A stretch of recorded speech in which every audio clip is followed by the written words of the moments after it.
Welcome to Business Innovators Radio, featuring industry influencers and trendsetters, sharing proven strategies to help you live a better life right now. And now your host, Marco Salinas. Welcome back to another episode of Business Innovators Podcast. I'm your host, Marco Salinas. Joining me today, a buddy of mine, Mr. Morgan Hoogvelt. Did I get that right, Morgan? You got it right. Close enough? All right. Close enough, yep. All right, good stuff. Morgan has a extensive background in the HR and recruiting space. And today we're going to talk about him and get to know him a little bit better and learn a little bit more about his journey as a business innovator. And he's also got a new venture that he's been working on here in recent years that is pretty cool and pretty exciting.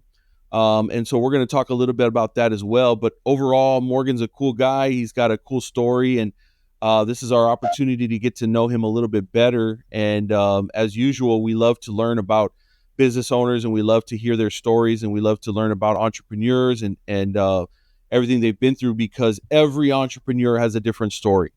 And every entrepreneur has gone through some form of setback, some form of difficulty. It's never perfect. It's never rosy. And a lot of times when you talk to entrepreneurs, you see the end result of the fruits of all their hard work and all their labors, but you don't see all that they went through to get there. And so today we're going to talk to Morgan about his journey and all that he went through to get where he is today. So Morgan, welcome to the podcast, my friend. Thanks, Marco. Appreciate you having me here. Really glad Absolutely. to be here. Yeah. So like I said, I, for one, personally, I really love networking with other business owners and entrepreneurs because I love to hear about that journey. And I love to hear about how this all began and some of the things that you had to go through to get to where you are today. That being said, let's go back in time. Let's take the DeLorean and let's go back to the beginning of the process, right? Tell me a little bit about your early the early part of your journey. How did you get into the HR space? Let's start with that. How did you, because this is what you've been doing the longest, how did you enter into that world? Tell me a little bit about what made you decide to go that route and how that kind of came about. Yeah, absolutely. So a little bit of an interesting journey there. I was actually right out of high school. I joined the military. I was lucky enough to get put through college through an RTC program.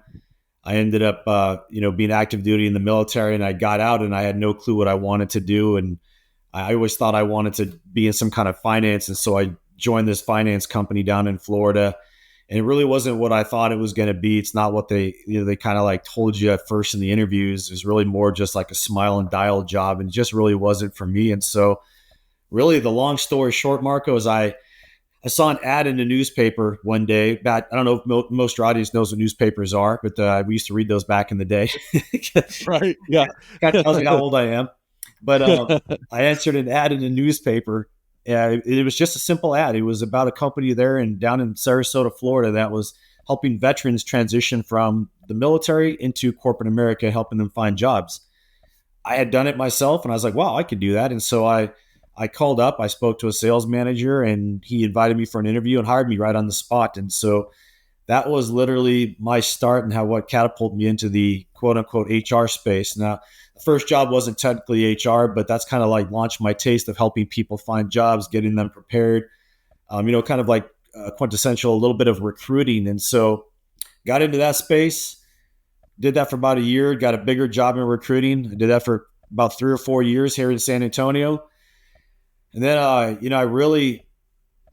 think I struck gold where I was working with this company at the time, and they were, it's all trivial now, but at the time they were teaching companies like how to do recruiting and how to do recruitment communications. And they were doing like Facebook branded recruiting pages and stuff. At the time, this was cutting edge. Now everyone does it, knows how to do it. But anyway, I was doing a project for a very large radio company here in San Antonio for the VP of talent management. And he really liked my work, really liked what I was doing, and he offered me a position, and he really just catapulted me into a very large company, to a big position, and I've never looked back. Wow. Man, that is cool. And so what branch of military did you were you a part of? I was in the Navy. You were in the Navy. Okay, got you. And what was your like what kind of work did you do in the Navy? Were you on a vessel of some sort? Yeah, I was on an aircraft carrier. I was on a USS John F. Kennedy for most of my time. CV-67 down out of Mayport, Florida. It's mothballed right now. It's retired and it's sitting in the shipyards up in Philadelphia. But I was on an aircraft carrier for about 2 years, and it was a great time. A lot of hard work, but a great time. Yeah, definitely. And you were in the military for about how long? About 8 years. Okay, got you. So you got your fair share of military time before you switched over to doing everything that you're doing now. But I'm sure it gave you that foundation that you needed to learn how to work and have a great work ethic and all that straight out of high school. You said, right? So that was a pretty quick transition for you right into adult life. Oh yeah, yeah. I mean, that's the only experience I've had. So I can't say it was the greatest and compared to other people's, but for me, it was the greatest. It was literally, you went from being 17 years old to graduating high school, turning 18, to going through boot camp, to landing on this, your tech school, to landing on this ship where there's grown men that are strangers, grown women that are strangers that, yeah, they kind of care for your well-being, but they're there to kick your butt and do work, get you to do the mission, right? And that's what it's about. And yeah, you learned a lot about yourself and how much you can handle, what you can take, and especially being on a ship. It's a whole different lifestyle. It's not living in an apartment down the street and going into a base every day. I mean, you're living in the middle of the ocean, and even during peacetime, you're in the middle of the ocean, and you miss birthdays, you miss family gatherings, you miss fun, you miss nights out, you miss all that stuff. All your buddies are living it up and partying in college or and doing whatever they're doing, and you're out in the middle of the ocean floating around. Right. Yeah, no joke. Yeah, no, that's a good point. It is a sacrifice indeed, no question about it. But it shapes, obviously it shapes a big part of who you become, and it stays with you. You kind of never lose a lot of that, a lot of those principles and those things that you learned when you were doing that stuff. So absolutely, that's why I like to point that out. Now, this was probably in the 90s, right, Morgan? Yeah, I joined in 1995, and I got out in about 2000, the end of 2004. Okay, gotcha. So early 2000s is when you made your exit out of the military and into that transition that you were just talking about.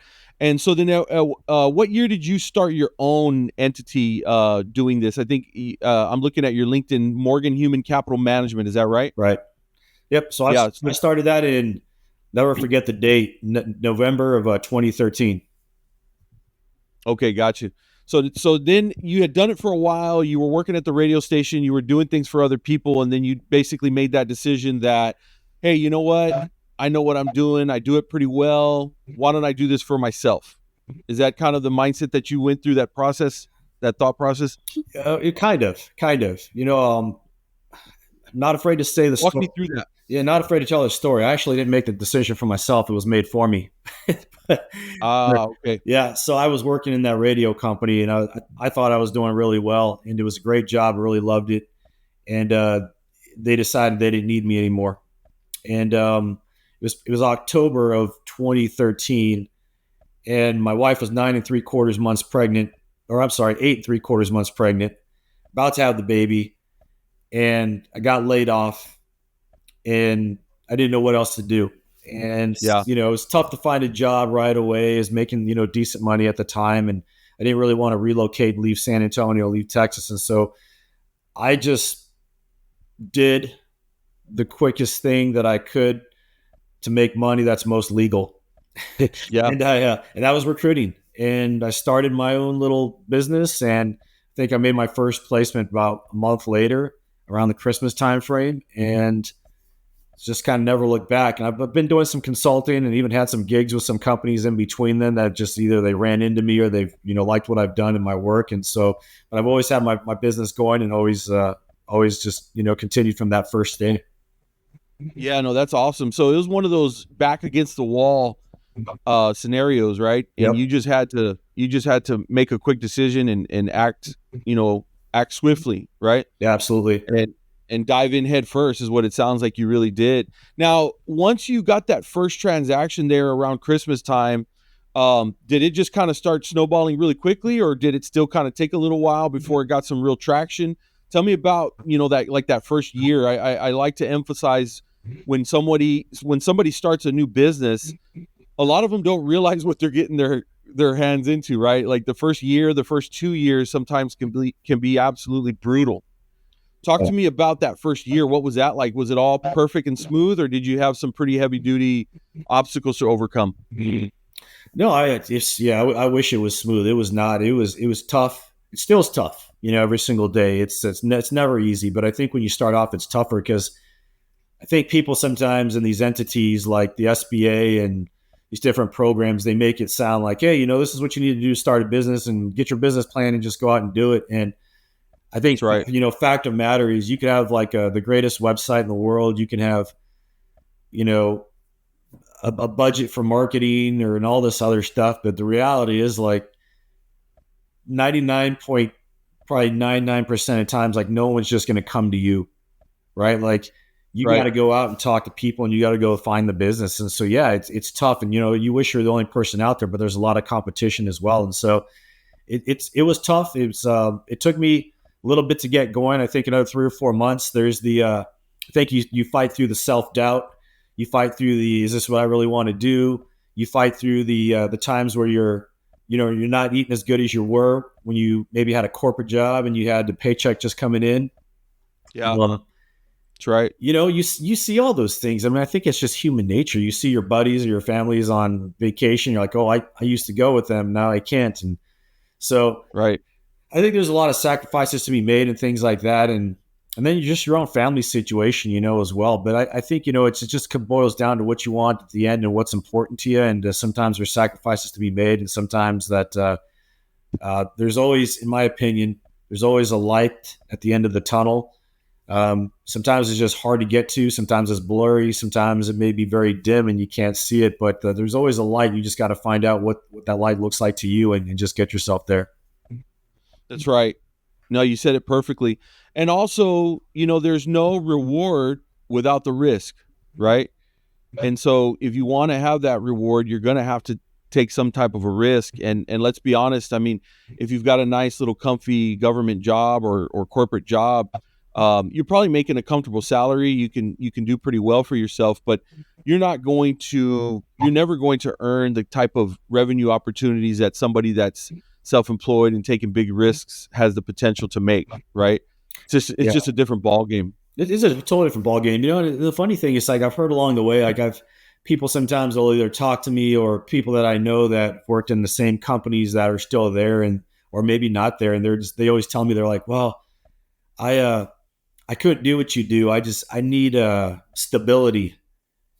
And there's nothing wrong with having a corporate job. There's nothing at all. I've had them myself. Sure. You've probably had them. Right. I mean, we've all had them, right? There's absolutely nothing wrong with that. I just want to make that clear. Sure. Entrepreneurship is not for everybody, but fact of matter is there's no stability in corporate America. I mean, you work there, nothing's guaranteed unless you've got a contract, and typically those are reserved for executives. And you're at the whim of the corporation. One day they can just come in and say, hey, Morgan, well, like they did, right? I mean, it's happened to me a couple of times. Hey, everything's been great. We love you. You're awesome. Don't need you anymore. Have a nice life. Sure. Yeah, 100%. No matter what you're doing, no matter how safe or stable you think it is, it's not necessarily going to be as safe or stable as you'd like to think. There's always a possibility that a memo can come down the line and then that's it. And so in a way, that's kind of a misconception, I think, about that world. But again, either way, though, it's pretty likely that you can jump into another job afterwards. And then it's like, all right, I got my stability and safety back. Right. And like you said, entrepreneurship's not for everybody because you're going to have to take some pretty heavy duty punches to the gut. And you're going to have to be able to withstand those things because they come at you a lot more often than they ever would if you were, working for somebody else. Because as an employee, it's not your problem. You don't have to worry about that stuff. Yep. Yeah. Absolutely. When you're running your own thing, you're basically, you're in charge of every category for that business. Yeah. So you've got to be able to stomach that stuff. And let's just be honest, the great majority of people are not going to be up for that, because it is tough. Yeah. It is brutal, actually, at times. Yeah. So, yeah, it is tough. It is tough. I have one of my best friends. He tells me all the time, he's like, man, I wish I could do what you do. And it's not like I'm Jeff Bezos, right? Where I've got like this $1 trillion company, that he launched and started. I mean, I'm still a small businesses. Right. And he just tells me, I wish I had the nerve to do what you do. And I'm thinking like, man, like, yeah, I guess it is nerve wracking, but not everyone can do it. But it's also, sometimes I wish, I don't know if I wish I was here or not here, but I like what I do and I just continue to do it, so. Right. Yeah. We don't necessarily always have a ton of options on that, so we just got to keep charging forward. Right. All right. Well, tell me, Morgan, about your other business venture. You've got another company called Gohfr, and Gohfr has a really cool, unique spelling. It's Gohfr, Gohfr. Yep. And my understanding is this is a on-demand delivery platform that you started shortly after the pandemic, basically, is what you were telling me. You and I were talking on a previous conversation. So Yeah. tell me a little bit about Gohfr. What exactly does that service entail? And then tell me also that origin story. Yeah. So Gohfr, for lack of a better term, we're like Uber, except we don't deliver people. We deliver packages. So for those that don't know about the courier industry, it's really archaic. And I'm not talking about like delivery for like, DoorDash and Uber Eats and things like that. I'm talking about like your traditional courier that services businesses. It's very, very archaic.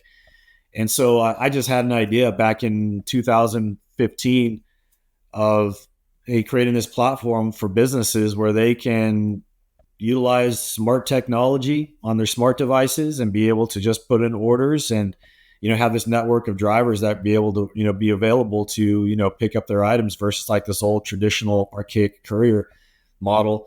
I also thought a lot about around, just simplicity and price transparency. Again, for those that don't know the courier business or industry, not all couriers are built this way, but the high majority of them, it's really hard to decipher a bill and get a right price on something. And with all these extra charges that they throw in and throw on top of you, a lot of companies that I find, a lot of businesses just don't like it. They like simplicity and transparency. So those are kind of my general ideas. I see. The way it got started, kind of funny story. It got started from me doing recruiting. I actually went to work in between my own company. This company hired me, and it was a really good opportunity. They were going to go, thinking of going public, all this other stuff. So there was a lot going on. I was doing a lot of work for them in my recruiting job, and then they hired me to come and get them in shape and take over their recruiting. And so I did. I said yes. And anyway, the long story short, Marco, is one of the businesses that I helped, one of the internal business units. They just had a lot of use of courier, but they always had significant problems with these couriers and getting something, delivered. They're like their packages and their items to their consumers. And so sure, literally the way it started is this. One day I was sitting at my desk and an HR business partner called and she says, "Hey, I need someone to be available next Wednesday. I need you to hire me someone could be available next Wednesday. I can't pay them. I just need them to be available in case we call them." And I said, well, sure. Like no one's gonna be around and just sit around not getting paid. I said, there's nothing I can do for you. Good luck. Hung up the phone and I just said, I think she would do well. That business would do well if they had a taxi cab for their service. And that was kind of like the idea. And so from there, I just went to work, put ideas on paper and started building the blueprint for it, man. Nice. Yeah, and so it's kind of interesting though because you did launch this thing in 2020. I think just a couple of months after COVID started. So tell me, what was that like? Did that affect your business in any way with the shutdowns and everything that was going on at that time? Did it help it? Was it more of a boost to it, or did it make things a little more challenging? That's interesting because I think I was kind of like everybody thought, right? Hey, this COVID thing, what is this? What's going on? What's going to happen? We all went through the lockdowns, so forth and so on. Those are kind of tough times to remember for a lot of people. I really didn't know what to think as I was going through this. And here I am, like, going to start this business thinking like, geez, it's like the worst time in my lifetime to start this business during this pandemic. But what I found was actually the exact opposite. I found that a lot of these other businesses in the same space, okay, they pulled back and they didn't want to do anything. They didn't want to go to a hospital. They didn't want to, and I'm not kidding when I say this, they didn't want to go knock on someone's door or ring a doorbell, because that's how much the public was thinking about COVID, right? And how it could Right. Yeah. potentially spread. Like we just didn't know. We were just knew what we were Absolutely. being told. And so anyway, I said, hey, I found a group of people that said, hey, we need to work. We're going to go and work, and we'll do whatever's necessary to work. And of course, we'll be safe and take precautions and all those other things and follow, all the rules and the regulations that were out. And we did. And a lot of these customers, they were grateful for that, because if you think about it, they're their businesses. They needed still to get whatever their product was, they needed to get it out. And so, yeah, like during the height of COVID, we were going into hospitals, we were going into nursing homes, we were going to people's homes for all kinds of different products, medical device, food, documents, whatever people needed to get out and to get, we were delivering it. Yeah. That's how it started, and it started well for us while people were pulling back. And I think a lot of our customers still remember that. Yeah. So, and again, another kind of blessing in disguise in many ways for you during that time period, because I think your services were actually very much needed, probably more than ever at that time. Yeah. And so that gave you that opportunity to kind of jumpstart that thing when others were kind of sitting on the sidelines and just like, I don't know what we're going to do here, but you guys were out there doing it, so that's pretty awesome. Yeah. So you've had this, you've had Gohfr for about 4 years. You've been running that officially, right? Yes. And then you've had your HR business for, over a decade now. So, you've got a pretty good amount of time here in this world, in this space of being self-employed and entrepreneur. So here's a question that I like to ask. So with all of this experience and given all your success that you've had, what challenges though are you working to overcome in those businesses today at this point? What kind of challenges do you see in this crazy economic climate? It's a crazy world that we're living in right now, and it's made things even more difficult for the small business owner. So what are you seeing? What challenges are you working towards right now overcoming? I think for me, speaking only for myself, there's a couple of different challenges. There's like your personal challenges, and then there's like what the world gives you, those challenges, right? So Sure. Personal challenges for me, Morgan, number one is time. I think that's probably a big one for everybody, right? It's just I'm no different than anybody else. It's probably time, right? I don't wish, but I guess as a business owner, you wish it was just you and that's it, and you can dedicate all your time and do whatever you needed. But the reality is, I'm still husband, I'm still dad, I still got these other things, to take care of. I still have a family, and you can't just get swamped down into your work. I mean, some people can, and that's what they want, and that's fine. That's not what I want for myself and my family. So I try to have that time balance, but there's always time. It's a limiting factor. I think the second challenge for me, Morgan, is I'm not a control freak, but man, when it's your business, it's hard to let go. It really is. I find it still hard to let go on certain things. And it's hard to find good people sometimes that really have that care about your business the same way you do, and that care about your clients the same way you do. And so I find myself trying to do everything, trying to be the CEO, trying to be the CFO, the COO, the delivery guy, the sales guy, the accountant, the web guy. I mean, it's just like, the marketing guy, and you only have so many hours and so many days, and you can't do it all. And at the same time, you're dealing with, then those economic challenges that come in like on the outside. So those are my two big ones for myself. But then there's the economic challenges, right? I mean, we've had some customers that, a year ago, 2 years ago, they were blowing and going, where we were doing, hundreds of deliveries a week for them. And they've scaled way back because of their own economic challenges, right? That kind of trickles down to us. So, I can go out and find somebody, or I can go out and find vendors, but as you know, vendors aren't cheap. Everybody wants, a year's agreement or to have some kind of longevity. And sometimes it's expensive. So those are the big challenges for me, Marco. It's really just trying to, balance my life, let go of some stuff to, when I can, but also then just make sure it's the right people. And then at the same time, just really continue to grow the business and really partner with my customers through their economic challenges as well, with, being a good partner for them. Absolutely, man. No, I think everything that you brought up, Morgan, is very relatable to the majority of business owners. We tend to want to hold on to control of things because we know that others are just not going to put the same level of dedication or effort into it typically, and so sometimes it's challenging to say, well, let me go ahead and let go of that and let somebody else do it. And then you see that it's not being done quite the way that you want it to. And you're like, oh, you know what? Let me just take that back. Yeah. So, but then that cycle kind of continues, right? Because a big part of our goal here is a big part of the reason why most people become business owners is that they crave that freedom. They want freedom. They want flexibility with their time. Yeah. And so as a general rule, we do get that.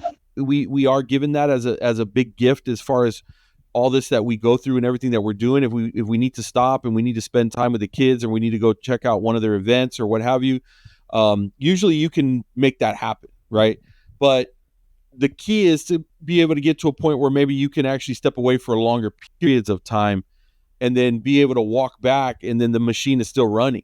Yeah. Right. Yeah. And also to be able to have it where you're not getting bugged or text messaged by people on your team or what have you the whole time that you're trying to enjoy, your time with your family or what have you. Right. Yep. You want to be able to turn it off from time to time. And that's one of the more challenging things as business owners, because of the fact that we feel like we sometimes need to retain control of a lot of those things. So definitely relate to that, Morgan. No question about that. And it's one of the biggest, I think, obstacles for any business to overcome. And so it's something that just has to be kind of worked through. And but it's definitely possible. I mean, we see it happen. You get the right person on your team, and they can make a big difference.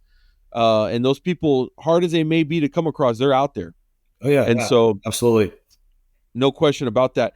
Now here's another one that I think is really important question. Did you along this pathway, I mean, you could go back to even when you were a kid, but what was, I guess you could say, the best advice that you ever received from someone? Maybe, or even if you have to share one or two things that somebody told you, a mentor, a leader, it could be your own parent, a friend, doesn't matter. What advice were you given in life that you think you still think about to this day, or maybe you still live and try and implement that advice to this day? Is there anything that you were given, any kind of golden nugget like that at any point in time? There's a couple things that stand out to me. So the first one, it was visual advice, if that makes sense. This man never said a word to me about, how to run a business or what to do. He just always let me find my way. But that's my dad. So my dad actually immigrated to this country when he was about, I think, 11 years old. And he started working, and he was living in Los Angeles, and he started working for the California Gas Company. And he did that for about 2 years. At 20 years old, he decided to go on his own. The man's 76 years old, and he's never worked for anybody else in his life.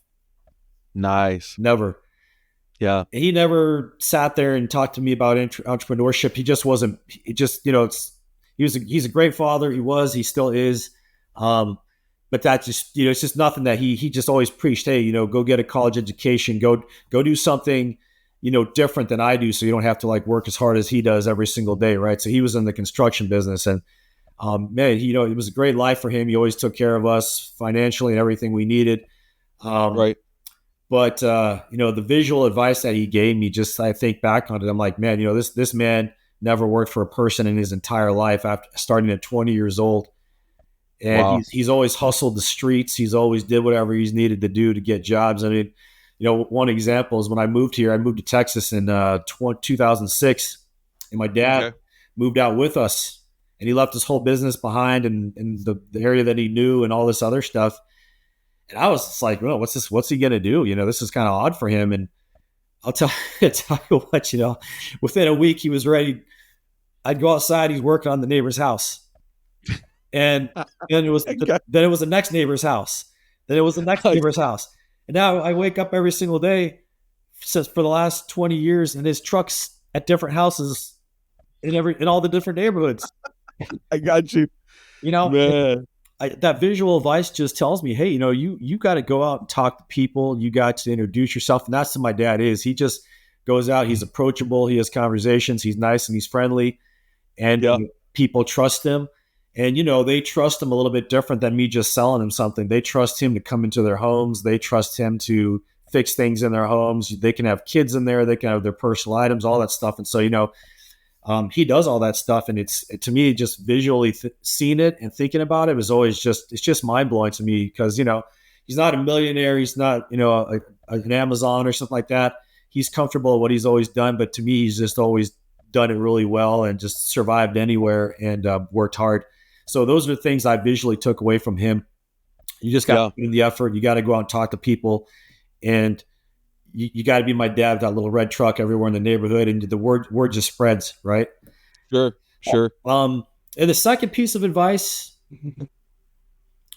it came to me via Inc. magazine. No one ever told me this, but those aren't familiar with Inc. magazine. It's an entrepreneurs magazine, and somebody turned me onto it years ago, and I subscribed to it. And I think one of the first magazines that I got, it talked about this concept. It was called Minimal Viable Product, MVP. And I always had that thought in my mind, but I didn't truly understand what it meant until this article summed it up for me. And so I think, one of the biggest things that I try to share with other people, and I just shared it with another friend of ours who's on my son's soccer team, who she wanted to start her own little business, and she heard I was a business owner. She's asking me for advice. And so I started mentoring and coaching her along, just kind of things that I've done and how to start the business, how to register it, all those other good things. But I showed her the MVP concept. And, it's people have this, when they start a business, they have this mindset where they want to go out and they want to spend $10,000 on a website, and they want to spend, $20,000 or more on a new car. And they want to spend, I got to have office space and all this other stuff. And, the reality, Marco, is your customers don't care about that. Right. Nobody cares about where you're working. Nobody cares about your website. Nobody cares about, the car that you're driving and all that stuff. What your customers care about is, hey, you told me you're going to do a job. This is the service that you offer. Are you going to do it for me? I've never, I have, luckily and blessed, I have a couple of clients that are household names in the United States. And not one time has any of them ever come to me and said, hey, where's your office? I want to see it. Right. What's up with your website? This is a mid-grade. I need to see a high grade. They don't care. They just love the service, and we execute every single day for them. So those are the two pieces of advice. The visual advice is, hey, man, go out and get it. The second piece is that minimal viable concept. Don't spend I love that, man. money. Go with the very basics to get going, so you don't go broke yourself, and then see where it goes. Yeah. No, man, those are two huge golden nuggets that you just dropped. Dad is all about, taking action. I could summarize your dad as actions speak louder than words, basically, rather than sitting there and telling you, the guy just does it. Yep. And you saw it, and you continue to see it. And it's kind of guys like him, especially, man, God, I love especially talking with immigrants. Oh my God. I mean, these people have zero excuses, man. Yep. Zero excuses. Whereas the longer that you've been in the US, the more comfortable you are, the bigger your list of excuses, Yeah. And so these people will come and just work circles around, the majority of people. So that's always, I may have to have your dad on the podcast one day, but in addition to that, you've also got, this MVP, man. I mean, that's just really sharp. It's just focus on the meat and potatoes of this thing, get it done, get what people need, and don't get so caught up in all the little trivial things. People are like, oh, I got to get the logo just right. And right. I got to make sure I got this registered with the secretaries. Again, those things are necessary at some point, but people tend to get too wrapped up in it. Too wrapped up. Yeah. And instead, they should just be focusing on providing a quality service or product that meets the needs of their end user, right? And that's basically what you were explaining with the MVP concept. So, really good stuff. And I really appreciate everything that you've shared, Morgan. As we get ready here to start winding down this podcast episode, I want to kind of transition over to a lighter subject matter. So when you're not out here hustling and you're not out here grinding, what does your downtime look like? What do you do for fun? And who do you spend that with typically? Yeah, I know. Thanks for asking that. So, oh man, I think fun, Morgan's fun is selfishly for myself. I love to play golf. I try to go out there and play golf as much as I can. As much as I can seems like it's once a month, but I'll take anything that I can get, right? I just love to go out and play anytime I can. I love to go and I shoot a lot too. So I love to go out and exercise the Second Amendment and get out there in a safe environment, like in a target area or something, a shooting range and shoot and just, it's always fun to go out there and just challenge yourself to be accurate. And I love to do that. Away from my own personal things that I like, I've got a wife and 3 boys. I've got one out the house now, but still a big part of our lives, obviously. And so it's cool just to spend time. We try to get out. He's actually in the Space Force, and he's stationed out in Los Angeles right now. So we get out to Los Angeles about once a quarter to visit him and spend time. Awesome. And, eat some good food and take in the sights and all that other stuff. And we still have a lot of family out there. That's where we're originally from as well. So we get out there and visit them, and lucky enough for him to be stationed there with everybody. And then locally, it's just, I got 10-year-old and a 2-year-old. And so they take up a lot of time as well. And, we're summer camps. We're trying to give them their life experiences, whether it's, small parks or small trips to state parks, local parks, to the rivers. We take in a lot. So we just try to do a lot of family stuff as well and just keep active and give them good experiences so they can grow their little lives and see some different things. Yeah, that is awesome, man. That is so cool.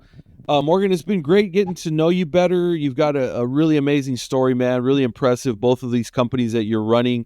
You're still definitely, you're still in the trenches, man. I mean, you're going through it every single day. You're running it, the highs and the lows, which is what that entrepreneurial spirit is all about. And that's what we do. We continue on and try to make it work. And each day is a new day. But the cool thing about what we do is also each day kind of brings a unique challenge and a unique opportunity to us, right? Yep. So that's a big part of what keeps us going is the excitement of those opportunities that are there. Sometimes it's something really good. Sometimes it's a setback, but you know what? We're just built to keep going and we keep rolling. And that's what we do as business innovators. So thanks again, Morgan, so much for being a part of this. How can our listeners and viewers learn more about you if they want to follow your journey? So I think, I'm always available on LinkedIn to answer questions, to give advice, or my own, learning experiences and failures and all those other good things. So I'm always on LinkedIn. You can catch me there. It's Morgan Hoogvelt, Hoogvelt. You can also go to morganhcm.com, or you can also go to Gohfr, Gohfr.com as well. Good stuff. Oh, and I'm going to give you a quick plug. About a little over a decade ago, you had your own radio show on terrestrial radio. And I listened to a clip of it, man, and it was a really cool, exciting, fun format that you had set up there. But you have recently decided to kind of resurrect that in a sense, but now more so as a podcast. So that's something that people should look out for as well, right? It's something that you're working on behind the scenes right now. Yeah, it's behind the scenes, and also, thank you for that plug. But I have to thank you, for the advice, for the listening to that episode and giving me the feedback. It's, I guess, again, sometimes it's been so long, you doubt yourself a little bit and think about, hey, can I do it? Will anybody find this interesting? So I appreciate the feedback. And yes, we're working on it behind the scenes, and hopefully within the next couple of weeks, we can get 1 or 2 episodes live and just kind of take it from there. So we're excited. That's awesome. That's absolutely awesome. Well, I think your future definitely looks bright, Morgan. Keep at it. Keep doing what you're doing, and keep on innovating. And thanks so much again for being on our podcast today. Okay. Thank you, Marco. Appreciate the time. Absolutely. And that does it, guys, for another episode of Business Innovators Podcast. We will catch you here next time. Thanks for listening to Business Innovators Podcast with Marco Salinas. To hear all episodes featuring leading industry innovators and trendsetters, visit us online at businessinnovatorsradio.com today.